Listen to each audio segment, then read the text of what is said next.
All right, I'm American Grayson. This is Pure Politics, and we're joined by Jack Hadfield from the National File. Thank you for coming on. Well, it's great to be on with you. Yeah, I know that we're going to dive in some of the interesting stuff, but first off, you have a new documentary coming out called Destination Dover. I found it on IMDb. I saw you tweeted about it. And I just want to ask you, since it's like a really big thing and it presses on a whole lot of stuff that's happening Mhm. that's really serious, and ask you some details. What's it about?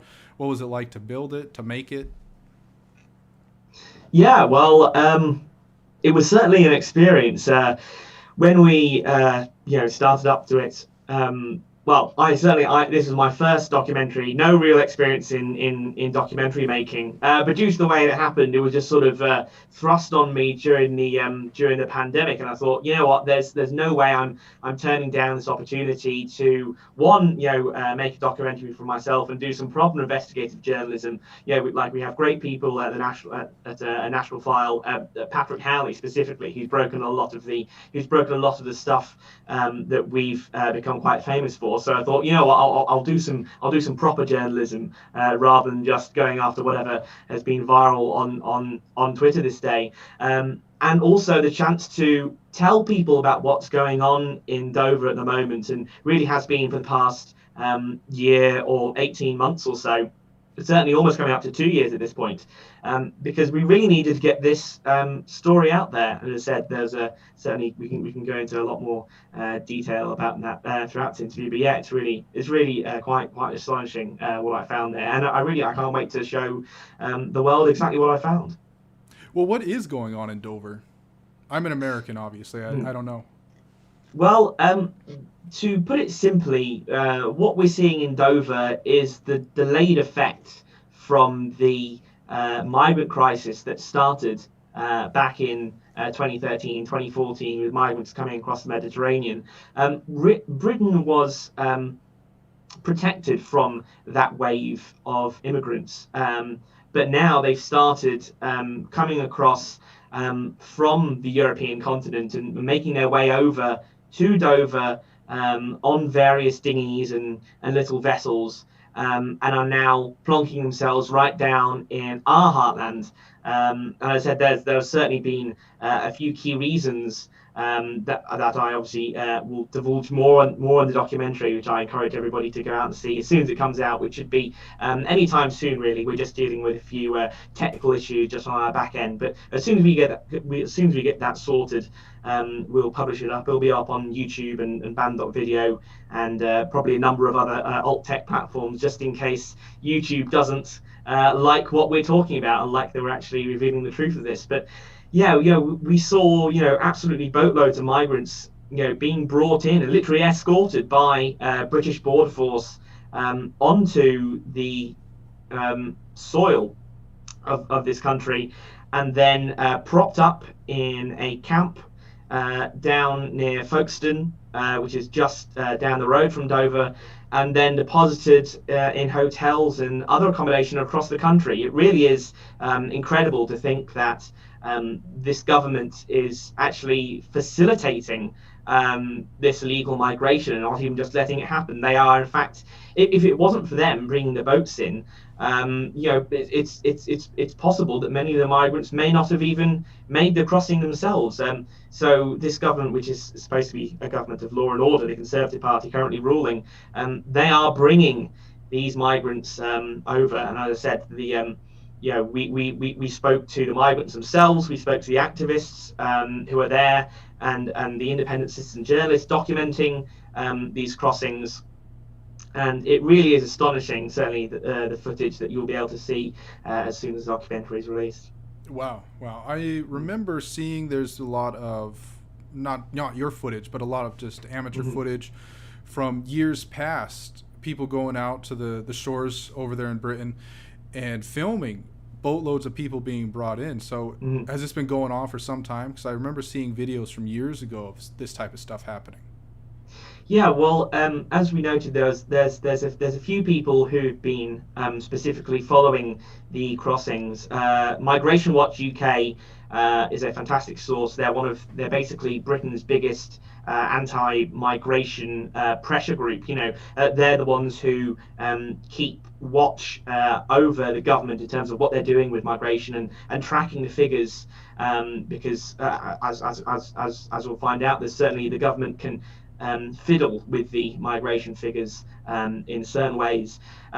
They noted that, and again, we discussed this in the documentary, that the numbers of migrants coming over really skyrocketed, really increased from sort of 2018 to 2019 onwards, and then really increased in 2020. We're sort of, we're talking low hundreds from 2014 onwards, and then around, if I remember my stats correctly, around 1,000 in 2018, 3,000 in 2019, and then around 8,000 by the end of 2020.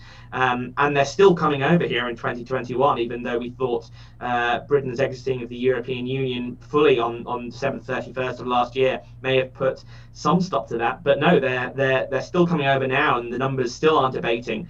And as you said, there's been a number of people, in fact, a number of them who were involved in the documentary. There's certainly Steve Laws, who's on Twitter and Telegram. He's again an independent journalist who's been watching the votes coming in day by day, and Nigel Farage was definitely responsible for bringing it to the attention of the mainstream media at the end of last summer, because it was certainly, as I said, they really started coming in 2019, started 2020, but the mass media didn't really want to pay attention to it until these independent journalists, and then especially Farage, who really has that star power and the clout to make people pay attention to it, started posting videos on his Twitter and social media of all these boats coming over, which meant that after that kind of exposure, the media couldn't stop ignoring it any longer, and the wider public found out just the immense scale of these crossings. Wow, it's I'm gonna make an opinion, an observation. It sounds like this is nefarious. It sounds like there's something evil going on. Because wasn't there a huge COVID lockdown, and now they're saying they need to bring in thousands of people during this so-called pandemic? Yeah, I mean, well, that's one thing that we certainly noted is that during the pandemic, all of these migrants who came from wherever else, obviously they've been in Europe. A lot of them have been in Europe primarily before this. Others have come from further afield. We talked to one guy who had come from Iran. It took him months to get across. But obviously, during this lockdown, when I, for example, I had been planning to go to CPAC this year. Obviously, I couldn't. I couldn't go on foreign holidays. I couldn't really get out of the country. People couldn't come into the country legally, and yet all of these migrants were being shepherded by the border force to this country when this lockdown is supposed to be taking place. And you think, wow, what sort of, you could think. Like even in just a normal time, what diseases could these people be bringing across, to this island? But during a pandemic, they're encouraging them to come across, and in fact they were all given, that you can see during the footage, they're then all coming over in the boats, with face masks on. It really is absolutely ridiculous. Especially the fact that we are an island and could have protected ourselves from the pandemic, and if we actually wanted to lock down our borders, we could. That's the point. We can lock down our borders, unlike you guys, where you have certainly a problem with multiple thousands of miles of border across Mexico. Far harder to protect that than Britain, which is a natural fortress covered by the sea. These migrants were just being brought in, and during a pandemic, it really is astonishing to think about. Wow, it just sounds like there's some sort of evil play behind it, like some sort of master plan, and people can jump on the conspiracy train there if they want, but it's all odd. It's just weird. None of this makes any sense to me. Yeah, I mean, there's certainly people who are benefiting from mass migration. Well, for one thing, it's something that we didn't necessarily note in the documentary, but I would encourage people to look at the private security firm that is tasked with handling most of the migrant camps and hotels and so on. And I encourage people to do a little digging on their links and certainly their activities and what they're up to. There's definitely some people are definitely profiting off of this migrant crisis. That's certainly one thing that I will say. Not sure if I should say two more because I'm not sure about Britain's libel laws for one thing. But yes, there's definitely people making even just regardless in terms of mass migration in general. The phrase cui bono, who benefits, and who profits and who literally profits from the wages of ordinary working people, being pushed down by those who, well, certainly would work under the table for less than minimum wage, and then once they're in the country, just add to the labour force in huge quantities. There certainly is, even if it's not related to the pandemic specifically, there I would certainly say that there is there are certainly people who there are people who definitely benefiting from this crisis. I've seen online a lot of British people complaining about one specific part about the government is spending millions of pounds to put these people into hotels while there are Britons on the street homeless in need of some sort of like drug rehabilitation, or maybe they've lost their jobs and they don't have any sort of addiction, but there are people actually in need, and the government is bringing in foreigners and putting them up in hotels for just exorbitant amounts of money, and they're not helping their own citizens. Yeah, well, we encountered one of the days where we were filming outside the camp in Folkestone. We encountered both a pro and anti-migrant protest. We spoke to some of the protesters on the anti-migrant side of the aisle, and one of them talked to us and mentioned how that we obviously have a homeless problem, obviously with many native Brits obviously being out in the street, and specifically a huge number of veterans who are homeless right now. And he said, why can't we put British veterans, up in these camps? Well, specifically with one of them, being an ex-military base. And you think, well, why on earth are they putting migrants into this country? Migrants into this camp who've just come into this country, rather than the veterans who risk their lives to defend it and are obviously on the street starving when the migrants are even given, food vouchers and money and mobile phones provided to them by the government. You think that is where taxpayers' money is going, and not to the vast amounts of homeless on the streets, as I said, many of whom served in our armed forces. This sounds a lot like a great replacement. Am I allowed to say that over there in Britain? Maybe. Well, I certainly could get a knock on my door from the coppers maybe in a second. Certainly Britain's hate speech laws are certainly not one to be sniffed at. But I mean, it's something that now I think a replacement of the population overall is something that Tucker Carlson obviously talked about recently on his show, where he mentioned that the Democrat Party was bringing in people who were far more likely to vote for them. Now, I think in terms of potentially voter replacement, given really we have a whole different sort of political system really here in the United Kingdom, is in that the Conservatives have really been always the party of office. If you kind of look at the last time an actual sort of left-wing Labour Party was in power was in 1979, and then in that election Thatcher defeated them, and then the next three elections which Labour won after that were all Tony Blair, who was basically sort of on the centre right. But it was Blair who really had opened the doors on mass migration. If you want to see when immigrants really started flooding into the country, that was under his government. And certainly if you want to look at, again, who's linked to a lot of globalist institutions, well, it's Tony Blair. Basically every problem in our country over the past 20 years or so can really be put down to Tony Blair and his government, and them really destroying the fabric of our nation in various ways. I mean, look at, for now, all the independence problems we have related to Scotland. That was caused and exacerbated by Tony Blair instituting the devolved administrations. If you don't know about this, if you're American, you think, oh, Nicola Sturgeon, head of the Scottish Parliament, that's just kind of like, somebody being governor of one of the states, and that's just how it's always been. No, that only happened. That was only instituted in 1997. It's barely been around for a quarter of a century. These aren't some new institutions. These are things that were brought and created, I think, deliberately to destabilize the country. And that's really been the Blair government. And that's we're still seeing the pattern and the problems created by them just so many years later. I'm going to ask, how does this relate to Islam? When you say Tony Blair, I think Mhm. about a lot of Turkish migration. Turkish. I don't think we've really had that many Turkish immigrants into the country. But if you want to talk about the certainly recent migration from them, I would say probably a lot of the. Well, I suppose the Pakistani population probably came before that, but certainly from the 90s onwards, if you want to talk about the growth of Islam as a demographic into the country, yeah, that again certainly has exploded over the past 25 years. And if certainly tying it all back to these recent immigrants, certainly most of them would definitely be Muslim. And you think, wow, this is one point raised by Steve Laws during a documentary. He's saying, what are the chances that one of them could be a terrorist?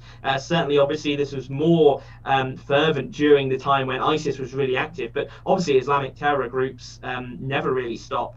And they certainly aren't stopping now. Probably just been slowed down due to the pandemic. But he thought, what is the risk that somebody in this country, could be a terrorist who's then come over across these boats? That's not worth my life or my daughter's life. Is what he told us. And yeah, and even that, if they aren't terrorists, what sort of radicals, are they, who potentially want Sharia law on our streets, and Islamic law to rule over this country? That's the sort of people we're importing. We're not importing, nice, innocent, whoever.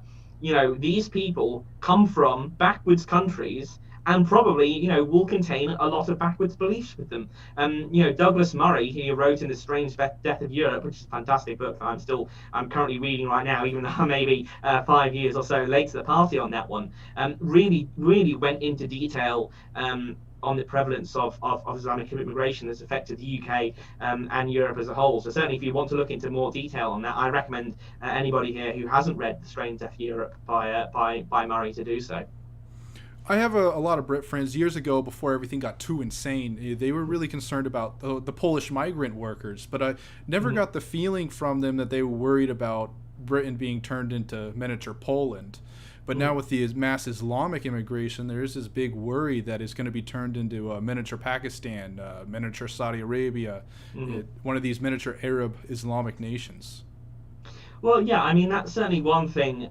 With Polish workers, for example, a lot of them are genuine guest workers in that they come over, perform a job, and then will go back to Poland and will in fact be there for 6 months of the year or so. And generally, I don't believe that there are a section of the population that brings over rampant crime, refuses to integrate. For example, a lot of people I know who would then have Polish surnames, seem just completely British normal. You wouldn't be able to even tell that they, weren't, part of this culture to begin with. If you didn't know their surname.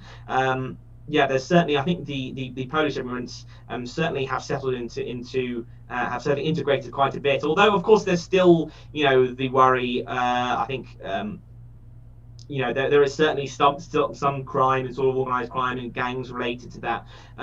But if we just had Polish immigrants, I don't really think anybody would really be bothering and really be saying that there's an immigration problem in this country, even though they still are coming in probably quite many numbers. The effect that they seem to be having on social cultural exchanges is minimal, certainly compared to Islamic groups and Islamic groups of immigrants who are coming over here. Yeah, it seems like I'm saying that again. I'm saying seems like too often, but the Muslim problem, and that's what it is. A big problem Mhm. is, and America has very similar issues. Is that our governments have allowed too many of these people to enter in too short of a time, and instead of assimilating, which in ideally we'd like them to assimilate, because ultimately we're not against immigration. We're against immigration as been applied recently. Mhm. We would like these people to join our cultures, join our families, intermarry into us, and instead of having so many coming over that now we're intermarrying into Islamic Arab culture, that's the problem. it seems like the big problem itself is the mass of it, just how many. Yeah, exactly. I mean, if you look at really, pre-90s, obviously there were still problems with immigrants who came in terms of integration issues. There were famously race riots in the latter middle half of the 20th century, and riots in like Brixton and other parts of London and so on and so forth. But the problem really was not anywhere near the scale that we're seeing again, post 1990s. And if you look, for example, at many of the older immigrants who came in, certainly those are members of the Windrush generation, of those who came from the then what became the Commonwealth at the time, the 1950s and 1960s, they felt much more integrated into British culture due to the fact, again, that they came in such low numbers. And this was something that was talked about by Tommy Robinson during his speech to the Oxford Union a number of years ago, where he said that when he grew up as a teenager in Luton, that the kids, that the English kids, the black kids, the Hindi kids, the Sikh kids, all played together in one part of the playground, and then the Muslim kids played together in another part, and everybody else was integrating apart from the Muslim students. And in fact, that's something in terms of older versus new immigrants. I remember one time, and I was doing campaign calling for the Conservative Party back in for the 2015 election, and I spoke to somebody who had a very Indian surname that I couldn't even pronounce at all, but he was an old guy in his 70s or something, again had come across decades ago, and he ranted to me about recent immigrants who would come over, and he said they're not integrating, they're causing crime. When I came over here, I wanted to respect the culture, and he said, these recent batch of immigrants just aren't doing that at all. So yeah, I think there's obviously, there's always problems and growing pains when a sizable population comes into the country. In the 1600s, we had the Huguenots, who were the Protestant refugees from France. And people still trace their family lines back to them 400 years later. So it's tough for any immigrants of any color. This isn't a race or ethnicity thing. It's a numbers and volume thing. Like to ever become fully integrated. But yeah, so it's that like there are always problems, but problems can certainly be mitigated due to the size and the scale and the speed, and all of those factors. The fact that they all came in too large numbers too fast is really what I think has led to all the recent problems relating to immigration in this country. Now, was it Enoch Powell who wrote the Rivers of Blood speech?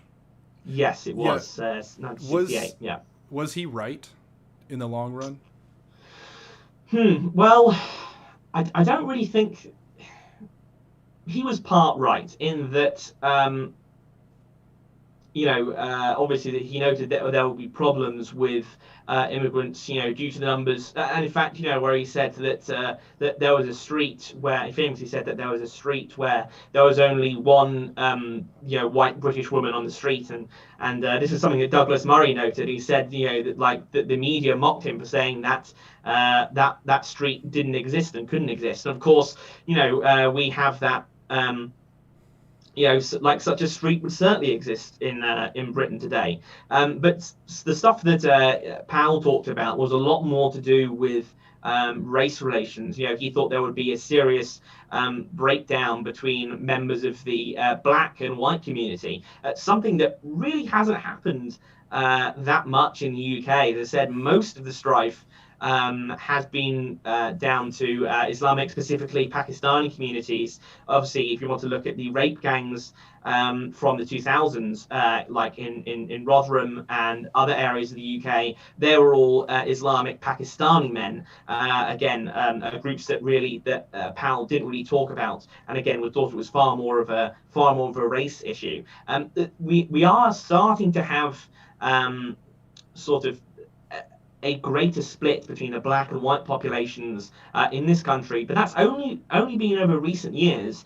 And that's because of, unfortunately, that America is the dominant global culture at the moment, and we are now getting stuff like, Black Lives Matter movements happening in this country. We're starting to get like Black History Month, and people separating the black population from the white population, and saying, you are special, you were oppressed, when historically, we never had slaves in this country. We abolished them far before you did. We never had plantations of slaves. And again, most of the black population here were descended from people from the Commonwealth. So, and yet black people now in the UK are told that, they were historical victims of slavery, and that they have to, demand, reparations from white people, when that narrative just simply doesn't apply to the United Kingdom. It's all American. And I think,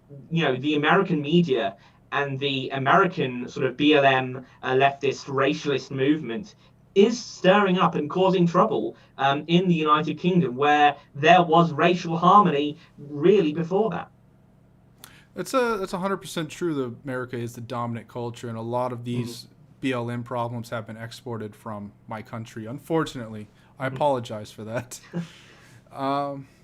You brought up the rape gangs, and there's been a big news story. I think a young underage girl was raped repeatedly by 28 men, something like that. It's a really big story going around Telegram.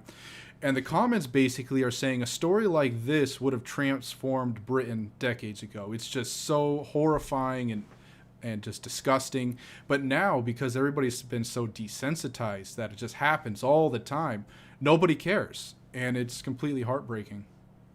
Well, I suppose it's not more of a nobody cares, but more of a, wow, like this is just another one on the mountain of cases that we have seen like this. Obviously, as you're right, 50 years ago, such a case like that would be forever branded into the minds of the British public. But we had that in 2012 after the Rotherham rape gangs were really exposed. That's like what remains in the crux of the British consciousness regarding rape gangs in this country. And then really anything else on that, just because of the sheer scale, we're talking thousands of white girls just raped and abused and drugged repeatedly by these, mostly Pakistani Muslim gangs, and then with the police, claiming that the girls were sluts and whores and wanted this to happen to them, with the parents, then saying that we're racist and the council's covering it up. Really, I mean, it's horrible to say, but just, like a gang rape of one girl, it just can't even begin to compare to the scale of what we've already seen. So something like that would just, as I said, it just adds to the pile, just one more drip on the already flood of rape cases that we've had in this country. Where do you see this all going? Because I look at it, in America, I definitely see conflict in the future. I mean, France, they're having their revolution beginning to break out. It's going to be serious business there.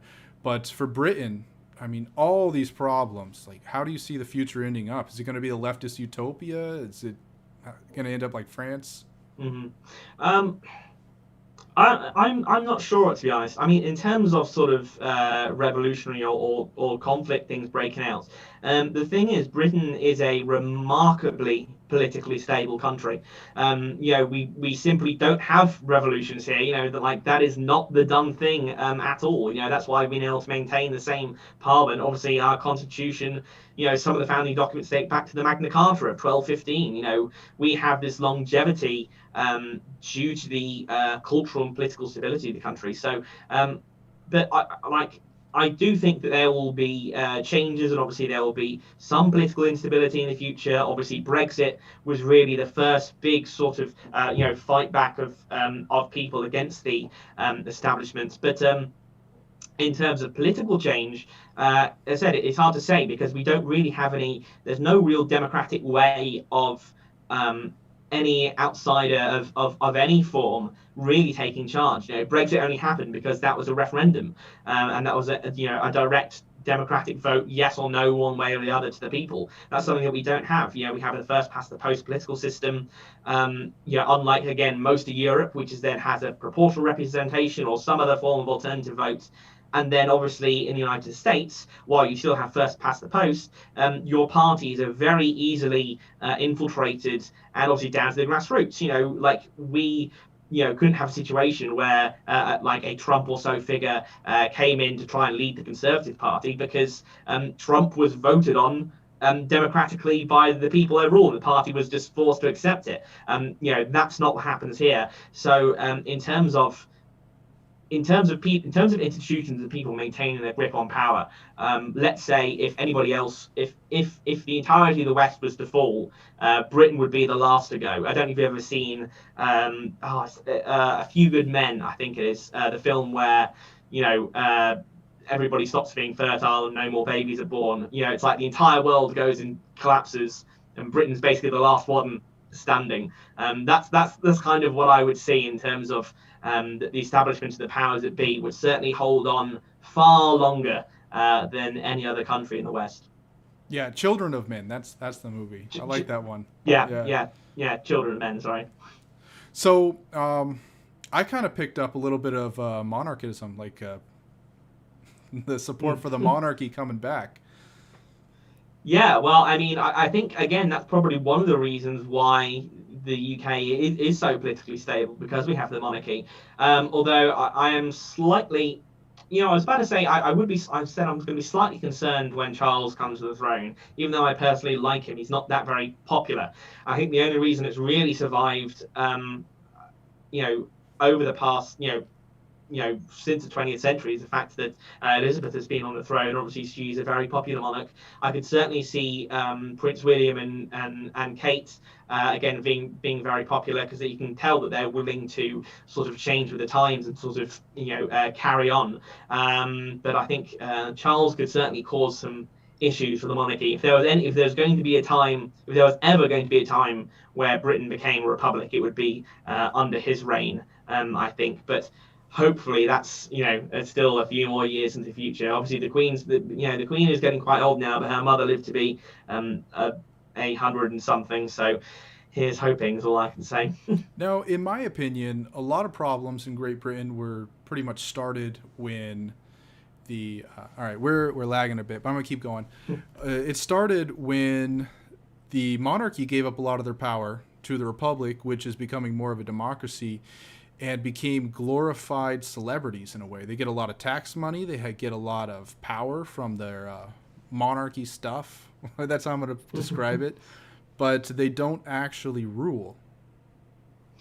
Well, I suppose you can say that really sort of stopped it was 1688, which was the Glorious Revolution, when Parliament really sort of seized control. Obviously, after the Civil War, where they literally executed King Charles I, and obviously then had Oliver Cromwell rule the country for a bit, but then he was ruling really in all as king but name.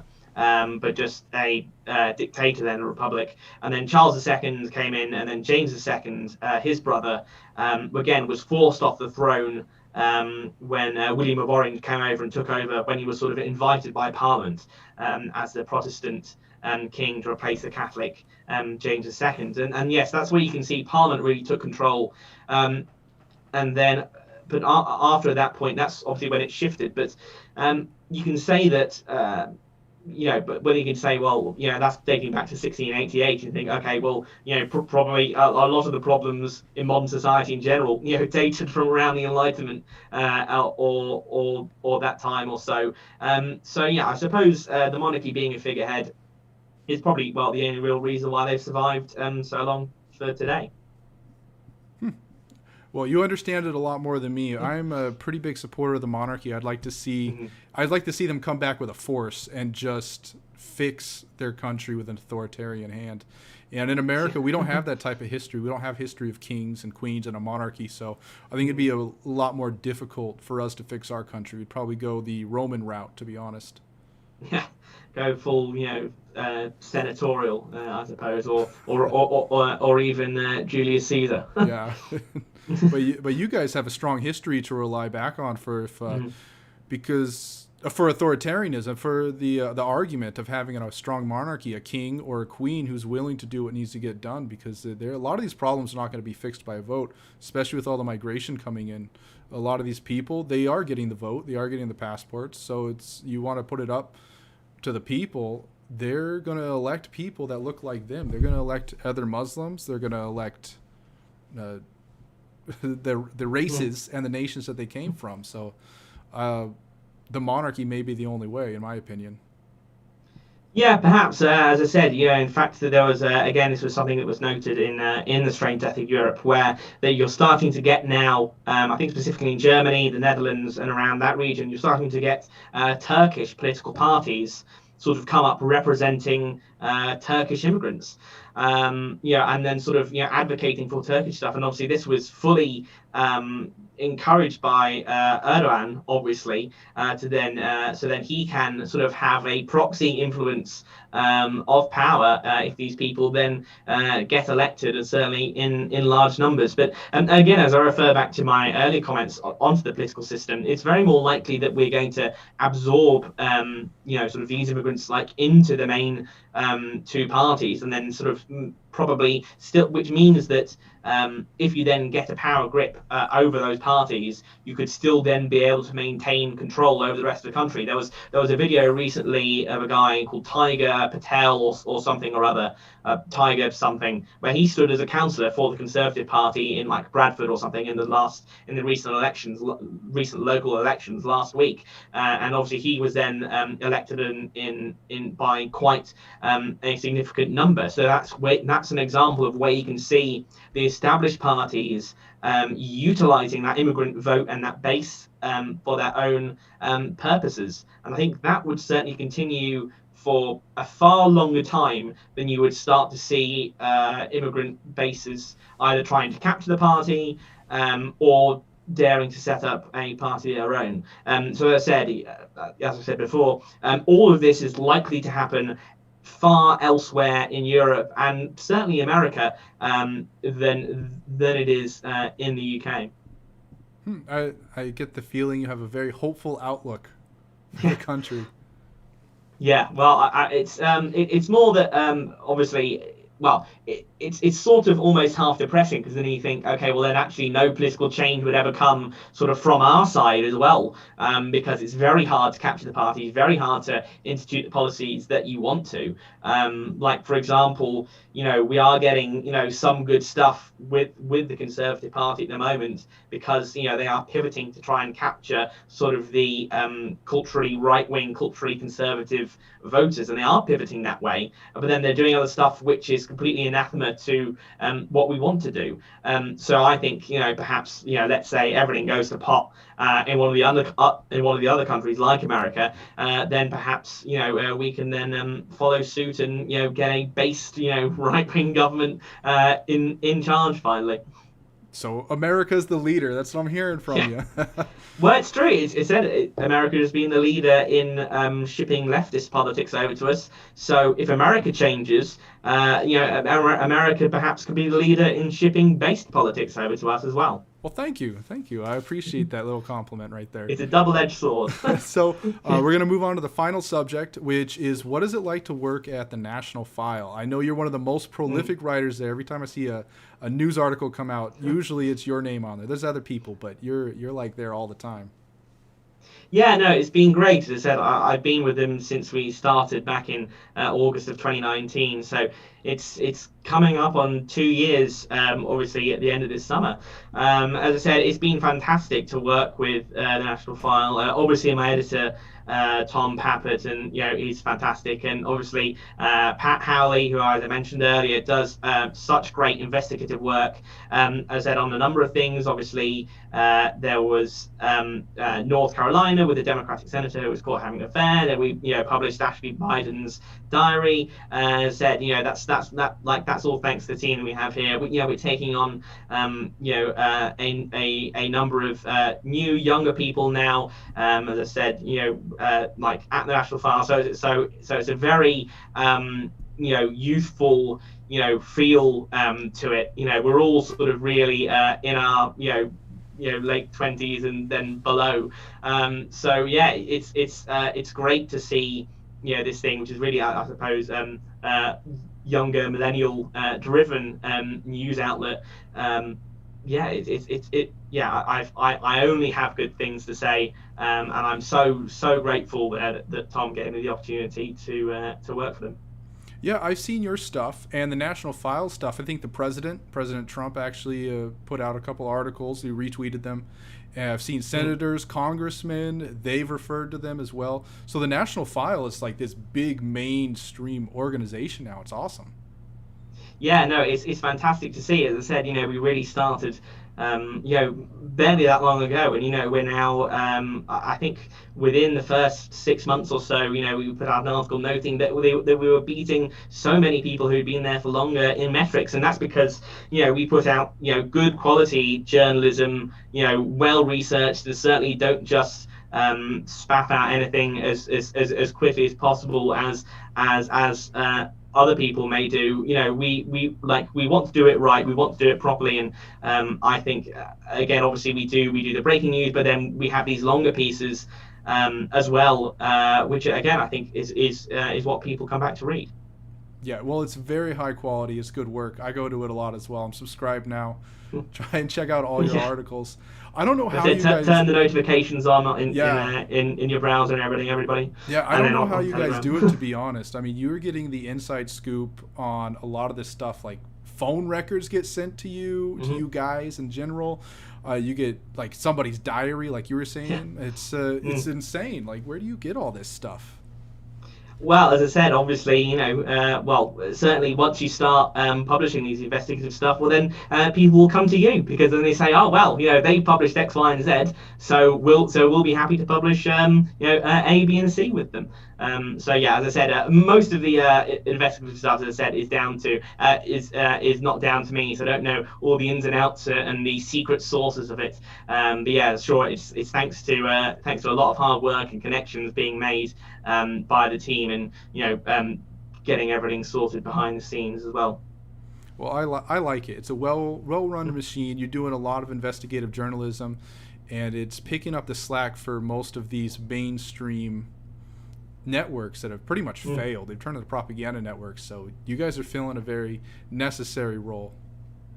Yeah, well, I mean, here's something that again is slightly peeved me. Is that in terms of the mainstream media, there were two stories that I broke over the past year in the British press that became national stories, and I didn't get credit for either one of them, because other people stole my work, copied it, and then claimed to have broken it themselves, because of course National File doesn't get credited by the mainstream press, because they hate us, because they ain't us.